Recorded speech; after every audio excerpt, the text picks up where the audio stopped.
Tell Me About It is brought to you by Don Franklin Auto of Glasgow, Extreme Health Club, and Lockshield Partners Accounting Services.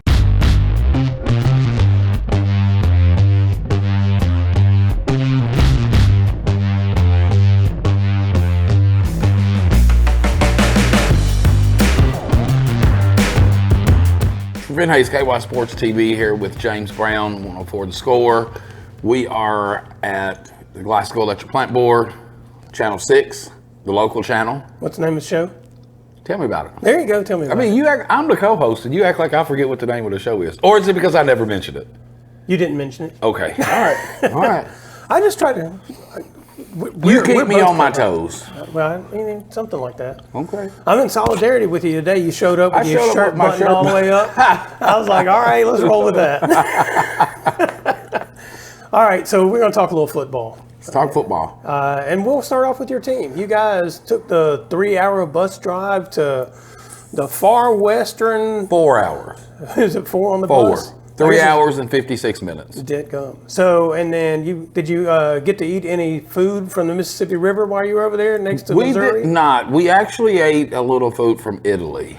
Little food from Italy? Yes, we had some things from Italy this past week. Well, that's fascinating. Paglia's, I think, is the proper pronunciation of the word. We stopped in Princeton and ate at the Italian restaurant. I got you. Yeah, that's a good move. Yeah, we were blessed to be able to take a charter bus, so it made the ride a little bit more, not a little bit, a whole lot smoother. Yeah, I bet. Well, and it showed up on the football field, I'd say. You guys put up 72 points against your district opponents there. Tyson Martin had 300 and what yards? 81. Jeez.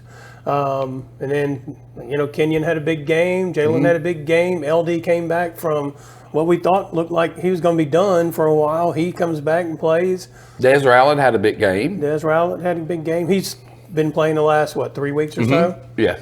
So, all those guys who you need were there and healthy and showed up.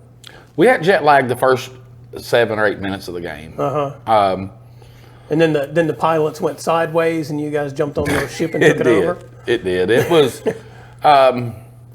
we just started doing the, right things. We started blitzing on defense. And it really disrupted their offense. And I think they had maybe 8 turnovers. Really? Yeah. Okay. Well, that's good for you guys to get that win, bounce back from that game against Hart County the week before. And do we have to mention that? Well, it is a bounce back. That is a 66-point turnaround. It is, considering that last year it was a 63-0 game. With Hart, you mean? With Hart, yeah. But, it is. It is what it is. I tell everybody, everybody gets so up for that game fan-wise. Yeah. But you can't, we have 17 kids that can physically play a varsity game. Yeah. You can't compete, with guys having 40 kids that can play. They just get wore down. Well, and to that end, when somebody sees that you won a game 72-14, they might ask you the question, why'd you keep scoring? I had several people call and ask, why did you run the score up? And we did not run the score up. I subbed some kids in that I thought was ready to run the ball. We didn't throw it after the first quarter. And it wasn't good. And I'm not going to put kids in a position to where they're going to get hurt. I'm just not going to do that. Well, and how many defensive touchdowns did you have in the game? 3. Because you mentioned they had 8 3 turnovers. or 4, yes. So, you can't really ask the players to not play. That's this conversation that happens in college football sometimes when a score is really lopsided, and you're like, well, the players have to play. You can't tell them don't play. And we've had such an up and down season that it didn't bother me. It didn't bother me when people said, well, you ran the score up, because we didn't run the score up. But as you said, I can't tell Tyson, don't run the ball hard when you get it, because this is a district game and we're going into what could possibly be the district championship game next Friday. Yeah. I really feel like whoever wins that game will win the district. That's with Russellville. With Russellville. And we need it. Ballard Memorial 38-0, I think it was. 38-6 or 36-6. Okay. In the other district game. In the other district game. So. And I thought that, you know, I thought we would be really matched up well with number 2 at quarterback. He played quarterback against Glasgow in the first 4 games. They've now moved him out to a slot, and he touches it. He's way more dangerous out at the slot than he was at the quarterback. So at the quarterback, you knew he was going to get the ball. He couldn't really. He was a runner as a quarterback. They were just trying to get their best runner of the ball every snap, and looks like they've made that transition to say, well, that makes it too easy for defenses just to zero in on him. And so we need to try to figure out some different people we can get involved. And now they spread it out. Yeah. You know, most of the time empty backfield, but sometimes they run a one-back set. So, you know, like I said, fall break. So I've had a lot of chance to watch film. Today's just Tuesday, and I've probably watched it 7 or 8 times. So I've got, you know, plenty of time to get prepared. But well, let's talk about the other 2 games that we generally cover, that being Glasgow versus Franklin Simpson. That may have been one of the biggest games around the state on Friday night. The other probably would have been Paducah Tillman and Logan County, but it turned out not to be a game. it was very lopsided. Yeah, Paducah beat them like 60-20 or 60-24, something like that. Strangely enough, they're in a district together. Right. You know, but so then the other one was 2 undefeated teams in 3A, both ranked in top 10, Franklin Simpson and Glasgow. And I'll be honest, Glasgow really should have won that game. They just left way too many plays on the field. I thought their schedule leading up to that game may have caught up to them a little bit because that's the fastest team they've played so far. And it looked like that kind of was a little bit disconcerting at times because Glasgow's, for the most part, been able to outrun anybody they've played against. Right. You know, they may have made mistakes, but they've been able to overcome them because they could hit home runs. And Franklin Simpson did a good job of not letting them hit big plays other than the one to Lucas Christian to touchdown pass that was the first score of the game, which was like on the 3rd play of the game, I think it was. But after that, Franklin really kind of took away the big plays and made Glasgow try to eat up time. And Glasgow had some misplays in terms of drop passes or missed passes, that kind of thing. The 2 big plays, you know, there are lots that go on in a football game, but the 2 big plays was the strip return for a touchdown by Franklin when they were up 14-7. That put them up 21-7. And then there was a penalty called on a roughing kicker on a 4th down, and that gave Franklin a new set of downs, and they ended up scoring on that one to go up 27-14 at that point. So, and that was with like 59 seconds left when they scored that last touchdown.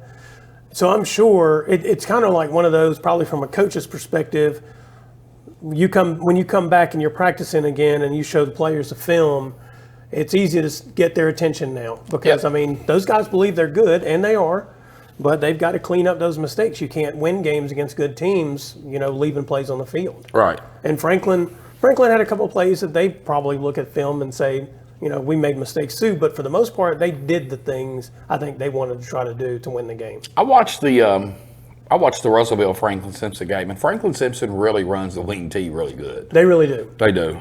They do. 12's good. The fullback's a big burly kid. He'll run you over. And the quarterback does a good job of running the offense. They don't throw the ball particularly well. And really, there were a couple of times Glasgow should have had interceptions. I mean, one of Franklin's catches, the ball went off the defensive back's hands and into the receiver's hands. So, you know, I think Glasgow did what they wanted to do. They just didn't execute cleanly Didn't enough. capitalize on the chances that they had. Yeah, and so that kind of sets up an interesting situation because both of them still have to play Hart County. Right. And Hart's still undefeated. Now, I will say this. Offensively, I think Hart might be the best of the bunch.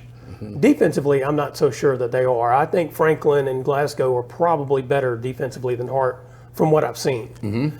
But Hart's going to put up the points on them, which means, you know, it's going to be, can you keep pace with him and can you stop the big plays that Hart's going to pull off? So the top 3 of that district, man, are pretty interesting in terms of how it's going to break down. Could, and what's crazy is it's still between those 3. So if Glasgow were to beat Hart, and then Hart beats Franklin Simpson, it's now back to a 3-way tie. And I don't really know the equation of how they're doing the tiebreakers for the district this year. I believe they're going to utilize the RPI, which I think is what they did last year, to decide 1, 2, 3. But I don't know if they seem to change their mind every year, the KHSA, about how they're going to do these tiebreakers. And I don't know how much input like the districts themselves have on that.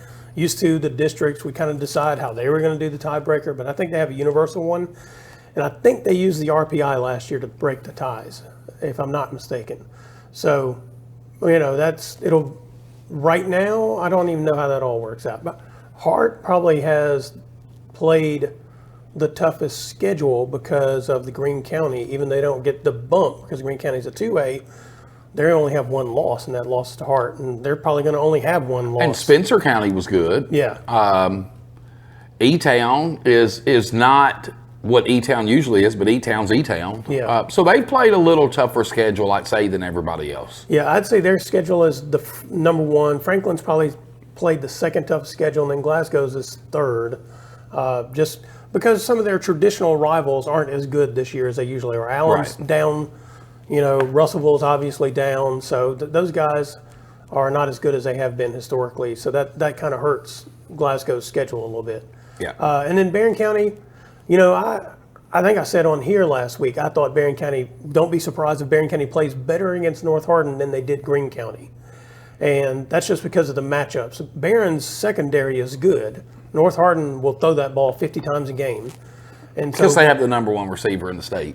Yes. Boykins. Yeah. And so he's good. And that's the way they've played in recent years. They sling the ball everywhere. Even when they had the running back that was going to Kentucky, they still threw the ball about 40 times a game. Yeah. He would carry it about 13 a game, except for when they got in the playoffs and he carried it like 27 or something like that. But so the way that North Hardin plays kind of plays in defensively what Barron's strength is. And I think that was kind of the case for most of that game Friday night. The final was 29-14. North Hardin won it. Barron's kind of problem is they can move the ball from 20 to 20. Mm-hmm. They get in that red zone, green zone, whichever way these people want to call it, and that's where they struggle to kind of finish off their drives. You look at the stats; they weren't all that lopsided, and it's just Barron can't really finish those drives a lot of times inside the 20. A lot of their scores come off of big plays or Tate Spillman making something happen, and so that's kind of their struggle. And of course, North Hardin's a team that at some point in time they're probably going to hit a big play on you, just because they always have somebody who's going to play somewhere. I think he's going to Louisville. He is. Yeah, I think. Yeah. The best receiver in the country. Aaron, Aaron's back here listening. Did you know that Barron will be playing the number one receiver in the state of Kentucky that's University of Louisville commit? Did you know that? No. Yes. Well, now you know. now you know. Let's talk a little bit about some college football. Just speaking, So we got two big games coming up this weekend. Two big games. Louisville is hosting Notre Dame.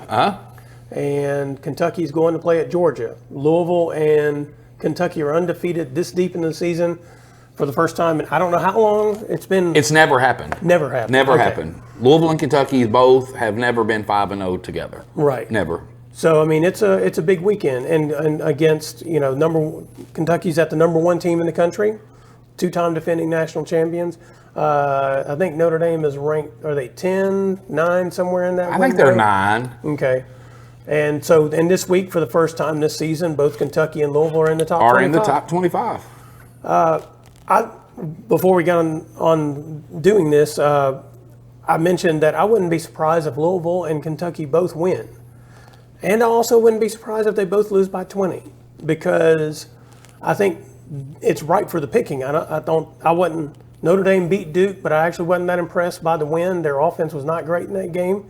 Louisville's defense was fantastic against North Carolina State, saved the game for them. Really. The offense was terrible. Yes. So, meanwhile, Kentucky beating up on Florida ran it down their throats. Florida could do nothing about it. And I'll be honest now, Kentucky did do, rushing game. The kid had one of the best games I've seen all year. Mm-hmm. But Florida's not very good.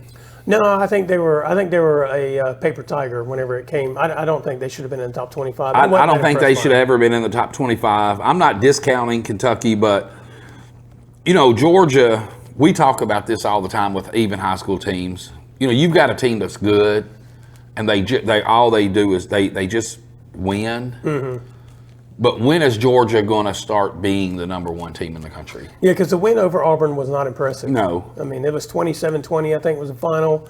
Auburn is not terrific this year by Auburn standards. It's a rival. It's so a rivalry game, but eventually they're going to come out and play like the number one team in America. You would think so, but maybe they aren't actually the number one team in America. If they weren't, who would you say is? I mean, it might be Ohio State. It might be Michigan. Heck, it might be Texas. It could be Oregon. Oregon might get my vote, actually. Or it could be Oregon. Oregon's it could be pretty Oregon. good. Yeah. And the same way with Notre Dame and Louisville. You know, Notre Dame was in a tight game last week. Mm-hmm. Real tight game. Yeah. They played Ohio State tight. Mm-hmm. But, you know, I remember Reggie Bonifant was the quarterback at Louisville, and they went to Notre Dame and beat Notre Dame, and Notre Dame was ranked. So it's just it's up in the air. Yeah. Well, and I think everybody should give a shout out to Lane Kiffin for maintaining the entertainment of college football, seeing as how two parts. One is they go and they play Mr. Dry Toast, Brian Kelly's LSU Tigers. Mm-hmm. Have a wild game, and Lane Kiffin always has something fun to say, you know, in his post-game press conferences. Mainly, if you like college football, you probably enjoyed that kind of situation. So yeah, you know, we still have some coaches out there who have a high entertainment value. And what do you think about Ryan Day's comments regarding Lou Holtz? I mean, that's about the fourth or fifth time so far this year I've seen college coaches have their feelings get hurt by somebody picking something against them. And you know, it's Lou Holtz is one of the greatest to ever coach. Yeah. Along with Lee Corso. Mm-hmm. Lee Corso, not so much in his coaching, but as far as what he means to college football. And I think it's disrespectful. I mean, those guys are in their 80s. I think somebody said they had a combined age of 172. I mean, I get why the coach, you know, that's your speech to your players. And right. Maybe the problem is these days there's too much access to the locker room, and now they're performing for the wider audience beyond their players. Yep. And I don't know that that's good for you. I think at some point in time that's going to come back to bite you. And because, I mean, Lou Holtz isn't the guy that's going to do it, but now you've opened the door for whenever somebody's right, for them to run you down. All the way down to the ground. Yeah, I mean, you've let the door open for them now. Anything else about the football, college, high school? Well, you know, Primetime took another loss. Yeah, well. Which was expected. Yeah. USC is good. They are. But USC's defense isn't. But Colorado did show a lot of growth in the second half. Yeah. And they played that game without their best athlete, their best player. They didn't have Shiloh Sanders. Yeah. They were missing somebody else, but that still remains to be seen. I mean, I think that the college football world would appreciate it if they won out and was 9-2. I think that would make for a good season for him. Yeah, that'd be fine. I know you're not a primetime fan. We're going to take a quick break, and when we come back, we're going to talk about something else.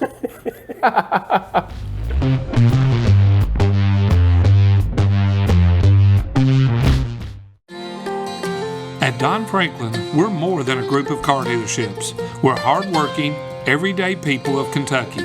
We strive daily to give 110% to our customers, our employees, and our families. We are committed to providing everyone with a safe and reliable vehicle, and we continue our tradition of supporting our local communities. At all 24 dealerships across Kentucky, we will treat you like family. Don Franklin Family of Dealerships, we are Kentucky. Extreme Fitness has doubled in size, now with over 8,000 square feet of co-ed weights and an upgraded 90-degree saline therapy pool. The Extreme Fitness campus also holds the exclusive Extreme Fitness for Women complex and Extreme Blend smoothie bar. You have to experience the variety of classes to realize the impact they have on their clients. Personal training is with the best in the business and is available and tailored to fit individuals. So start your journey today at Extreme Fitness and Health Club. Lockshield Partners Accounting Services provides professional and trusted expertise to our clients. Our team offers individual, business, and nonprofit tax preparation services, as well as payroll, bookkeeping, and consulting year-round. Call or visit our office today so our team can work for you while you and your loved ones focus on what really matters. Because together, we plan.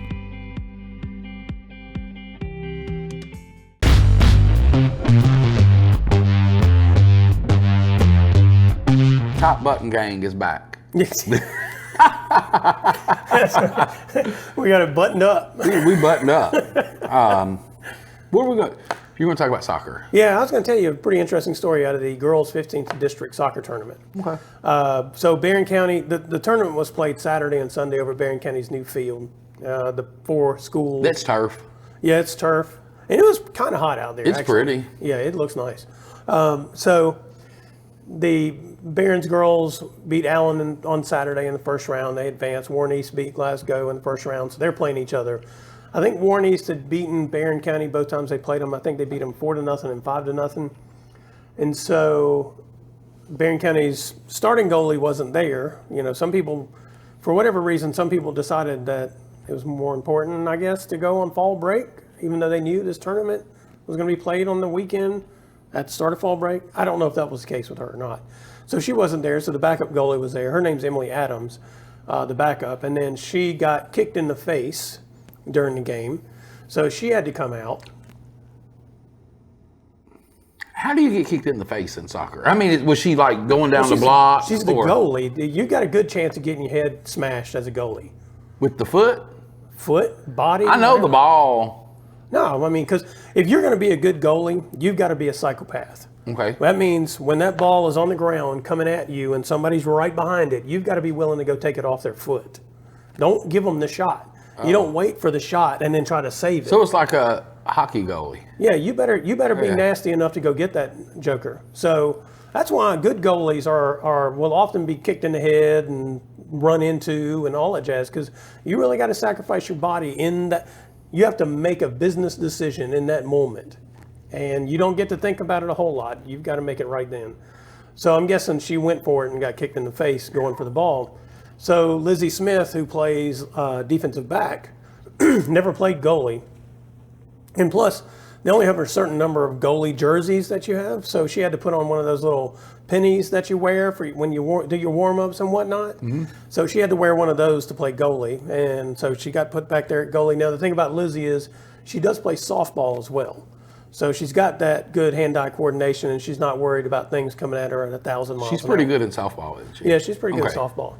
So, yeah, she went back there to play goalie. And, you know, most of the stops were routine stops for a goalie, but for somebody who hadn't played, they're not routine. And then she did have one that she did a good job, like jumping up and deflecting it over the pole, over the bar. So she had a good game. It was good for her. And, you know, usually the situation is if you play a defensive position on a soccer field or you play goalie, the only time anybody talks about you is when you get goofed up. It's sort of like being an offensive lineman in football. Right. And so usually the only time somebody mentions your name is when they're yelling, "What are you doing?" You know, or something of that nature. So it's good. It's good to get that recognition, you know, make that play and get that spotlight with the team depending on you like that. And then they ended up beating Warren East 2-0 to win the district. So it was a good bounce back for them. And then on the boys' side, it was kind of chalk. Glasgow bounced back this year. They lost to Warren East last year in the district final. The only losing season Ken Mahung's had while he's at Glasgow was last year. But they had a bunch of freshmen, a bunch of young dudes playing. They only have 3 seniors this year. So they came back. They ended up winning it. Beat Barron in the final 4-0. And then, but the Barron side of it was the part that was the bounce back because the Trojans had to play Warren East in the first round game, and they had lost to Warren East 2 close games during the regular season. The second one was on PKs, penalty kicks for those non-soccer people, and so they beat Warren East 4-1. John Edberg had a huge day. I think he had all 4 goals. So then they ended up playing Glasgow in the final. The draw for the regional tournaments, it was Thursday morning. So you can find the brackets on 104thescore.com. Both the girls and boys regional tournaments start Sunday. The girls are at Warren Central and the boys are at Bowling Green. I believe it's going to be at junior high. I think that's still where they have their soccer field. That's off of Campbell Lane over there. So if you go to the high school, you won't find it. So, but yeah, that's what's going on. I doubt if I'll get down there. You should go down there Sunday, man. You know, you made a commitment last year to go to a softball game, and you went to one. I did. You should make a commitment. I will. To go I will to a do soccer game. next year. All right. We'll do soccer next year. You can go.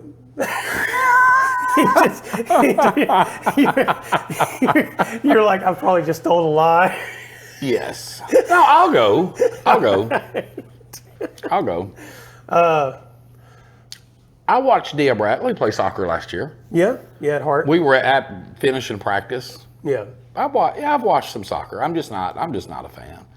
Yeah, you think it's too soft? No, there's a lot of tough people that play soccer. Yeah. It's just not for me. Yeah, it's not for everybody. No. I do think sometimes, though, people have the mistake that they believe soccer is a soft sport. It's not soft.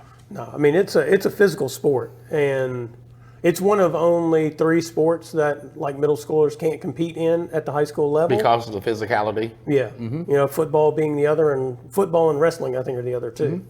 So that physical difference does have an impact on the games. But I enjoy the game. I played it growing up, so it was the sport that I loved. Second most, basketball is my favorite. But it's different than people think it is, I think, a lot of times. You know, the golf season's wrapping up. We had the first round of the states last week, and then we had the state tournaments over at Bowling Green Country Club this week. The girls finished on Wednesday. Chloe Witcher was the only local golfer competing in it. Everybody else got eliminated at that first round of state that had made it out of the region. And then the boys will be Friday and Saturday at Bowling Green Country Club. I don't know who the favorites are. Do we have anybody local that's competing? Not on the boys' side at all. Everybody, we had 4 boys qualifiers for the first round of the state at Calvert City Country Club. Okay. It was 3 from Glasgow: Bo Shelton, Jace Cook, and Griffin Jackson, who's just a 7th grader. And then Kyler Keeney from Barron. He's a senior. Yeah, he's a senior. The Jackson kid that's Corey Jackson's son. That's right. He's pretty good. He is. I mean, considering like he's not as big as a minute, you know, and when you're out there on a golf course and you're watching him compete against these dudes who are 5 years older than he is, 6 years older than he is, and he's 30 yards or so behind them on the drive, but he's killing them on the greens. I mean, because he putts like a madman. He gets up. He hits those fairways, he gets on that green, he sinks them. I mean, it's pretty impressive. And he's one of those folks, when you watch him play, you're like, okay, as he grows. You want to follow him. Yeah. I told Chase Landrum he's coming after all his records. You know, Chase was 2-time Mr. Golf at Glasgow, sophomore and senior year, and Chase is helping coach the team. I told him, he said, yeah. He said, I don't tell him that, but he is. But, and then, you know, Chloe Witcher for Barron County, she's just a freshman. So it was good for her to get there and get that experience at Bowling Green Country Club. Going in, she was a good 10 or 12 strokes behind, you know, the prospective winners for it. And that's kind of how it went for her. But for her first experience, you know, that's probably good. She's the kind of athlete who believes she should win everything she plays. That's a good athlete. It is a good athlete. I mean, it's good mentality, but I guess it can be frustrating too, you know, when you realize, when you don't think to yourself, I've only been doing this for a couple of years now. Really, she's probably been playing golf for a year and a half. And so she thinks she should go out there and shoot those rounds. And you just got those things you got to learn from playing the sport. I suppose. I don't play. You do. I suppose that's the way it works. I've not gotten there yet. I'm still not there. Yeah. But I don't think I'm going to win every time I'm going to play either. Yeah. But, you know, she pitches in softball, and she had an outstanding 8th grade year as a softball pitcher. So that's who pitched when I went to the softball game. Yes, Chloe Witcher. Okay. Yeah. She broke the single game and single season strikeout record at Barron County as an 8th grader. So, yeah, she's good all-around athlete. There was something, you know, going back to the Lizzie Smith and the Chloe Witcher thing real quick. Mm-hmm. I decided after watching those performances, though, that being a multi-sport athlete definitely has its benefits. It pays off. you get skills that you don't even know you're going to get that you can utilize in other sports. So. All right. Well, we appreciate everybody for tuning in with us again. Here on Tell Me About It, Glasgow EPB Channel 6, local channel. We'll be back next Thursday at 6 p.m. You can catch it online all the time on the Glasgow EPB YouTube channel, kysports.tv, 104thescore.com. I'm James Brown, Trevent Hayes. And we'll be buttoned down next week. Button down.